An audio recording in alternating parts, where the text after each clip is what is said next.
Hello guys, আজকে আবার চলে এসেছি মাম্মামের সাথে তোমাদের আরও কিছু কথা শেয়ার করার জন্য। আজকে কি মাম্মামের থেকে জিজ্ঞাসা করা যায় মাম্মামের শ্বশুর বাড়ির ব্যাপারে, মানে আমার ঠাম্মা বাড়ির ব্যাপারে মাম্মামের থেকে আজকে জানবো যে মাম্মামের মানে আমার ঠাম্মা বাড়ি কিন্তু আমার কাছে খুব ভালো। মাম্মামের কাছে বিয়ের পর থেকে, কারণ এটা আমি জানি মাম্মামের সাথে আমার ঠাম্মা বাড়ির বিয়ের আগে থেকে রিলেশন খুব ভালো, সেটা আজকে তোমাদের সাথে শেয়ার করি আর তোমরাও শুনে নাও, ঠিক আছে? তোমার থেকে আজকে জানবো যে তোমার শ্বশুর বাড়ি তোমার কাছে কীরকম। আমার শ্বশুর বাড়ি তো যেমন শ্বশুর বাড়ি যেমন খুব ভালো, তো শাশুড়ি যেমন ভালো, হ্যাঁ, তো যেন নিজের মেয়ের মানে মেয়ের চেয়ে বেশি ভালোবাসে। হ্যাঁ, বউ হ্যাঁ, বলে মানে না যে তুই তাহলে মেয়েই তার তোদের বাড়ির। হ্যাঁ, আমার শাশুড়ি ঠিক, হ্যাঁ, কিন্তু আমার শাশুড়ি বলতে শাশুড়ির সঙ্গে আমার ওই বাড়ির সঙ্গে আমার ছোট্টবেলা থেকে আমার সম্পর্ক, বুঝিস তো? হ্যাঁ, সেটা আমি জানি, হ্যাঁ, হ্যাঁ, হ্যাঁ, ছোটবেলা থেকেই ভালোবাসতো আমাকে। আমি জামা পরা অবস্থায় বাড়ি যেতাম, বুঝিস তো?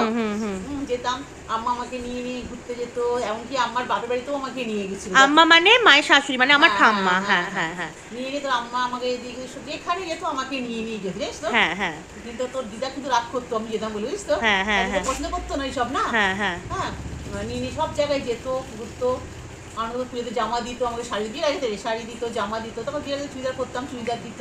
হ্যাঁ, ফ্রক করতাম, ছোট ছোট ছোট ছোট ফ্রক করতে খুব হ্যাঁ, ভালোবাসতাম। হ্যাঁ, হ্যাঁ, শুনেছি ছোট ফ্রক হ্যাঁ, করতে খুব ভালোবাসতাম, আমি সাথে খুব ভালোবাসতাম। হ্যাঁ, তোর আম্মা আমাকে দিত, প্রতিবার দিত। তোর বাবাই আমাকে মানে দিতে পারো না, তোর বাবাও দিত আমাকে, বুঝিস তো?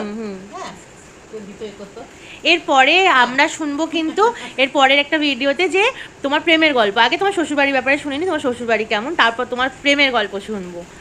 আমার তারপর শাশুড়ি তো খুবই ভালো। শাশুড়ি একটু অসুস্থ মানুষ ছিল আমার, এখনো এখন ঠিকভাবে ঠিক আছে। হ্যাঁ, খুব ভালোবাসতো আমার। যেমন আমার ননদ নেই, আমার মানে তিনটে দেওর, এত ভালো কি বলবো। ওদের থেকে তো আমি সবার থেকে ছোট, তো ওদের দেওরদের থেকে ছোট, তো আমাকে বিয়ের আগে সবাই নাম ধরে রাখতো, তুই তুই করতো। হ্যাঁ, হ্যাঁ, আমি সবাইকে দাদা বলে ডাকি, এখনো পর্যন্ত দাদা বলে সবাইকে ডাকি, মেজদা, শেষদা।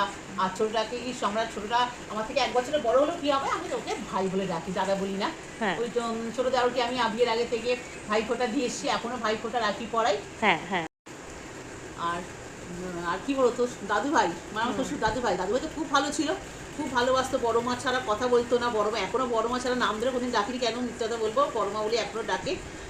আর কি বল, আর যখন তাপসী যেত, আর আমার জন্য শাড়ি আনলে আমার জন্য নিয়ে আসতো, আমার জন্য জানতো আমার জন্য নিয়ে আসতো, বুঝছিস তো?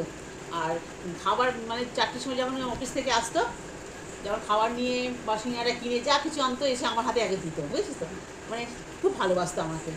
আর তোমার দেওররা কিরম ছিল? দেওরা তো মিথ্যা বলবো কেন, প্রচণ্ড ভালো। 3টে দেওয়ার প্রচণ্ড ভালোবাসতো। সেও তাহলে যে থাকলো না, পুলিশে জব পেয়ে গেল, চলে গেল, কিন্তু প্রচণ্ড ভালোবাসতো। এখনো পর্যন্ত সব দেওয়াটা ভালোবাসে, প্রচণ্ড ভালো।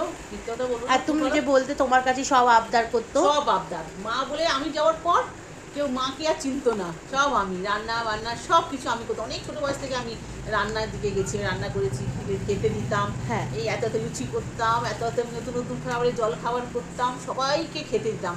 বিয়ের আগে কিন্তু আমি কিচ্ছু করতাম না। বিয়ের আগে আমাদের বাড়িতে কেউ, বাপের বাড়িতে কী বলতো, 2খানা কাজের মাসি ছিল। একটা ছোট্ট একটা সবসময় আমাদের আমাদের সঙ্গে থাকতো, আমাদের বোনেদের মধ্যেই থাকতো, হ্যাঁ, ভাই হ্যাঁ, বোনেদের মধ্যেই থাকতো। হ্যাঁ, আর আর একটা মানে দিদা দিদা বলতাম ছিল, সে বাসন টাসন মাজতো, কাপড় চোপড় কাচতো, বুঝতো?